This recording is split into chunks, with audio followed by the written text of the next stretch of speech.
Chapter 2 The Otters. The island's northern shore had become something of a robot gravesite. Scattered across the rocks were the broken bodies of 4 dead robots.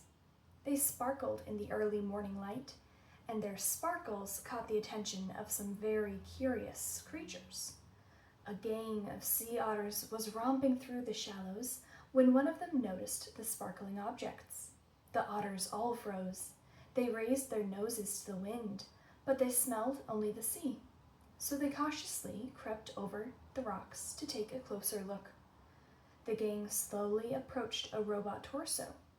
The biggest otter stuck out its paw, swatted the heavy thing, and quickly jumped back. But nothing happened, so they wriggled over to a robot hand. Another brave otter struck out her paw and flipped the hand over. It made a lovely clinking sound on the rocks, and the otters squeaked with delight. They spread out and played with robot arms and legs and feet. More hands were flipped. One of the otters discovered a robot head in a tide pool, and they all dove in and took turns rolling it along the bottom. And then they spotted something else.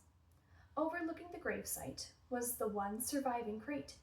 Its sides were scraped and dented, and a wide gash ran across its top. The otters scampered up the rocks and climbed into the big box. 10 furry faces poked through the gash, eager to see what was inside. What they saw was another brand new robot, but this robot was different from the others. It was still in one piece, and it was surrounded by spongy packing foam. The otters reached through the gash and tore at the foam. It was so soft and squishy. They squeaked as they snatched at the fluff stuff.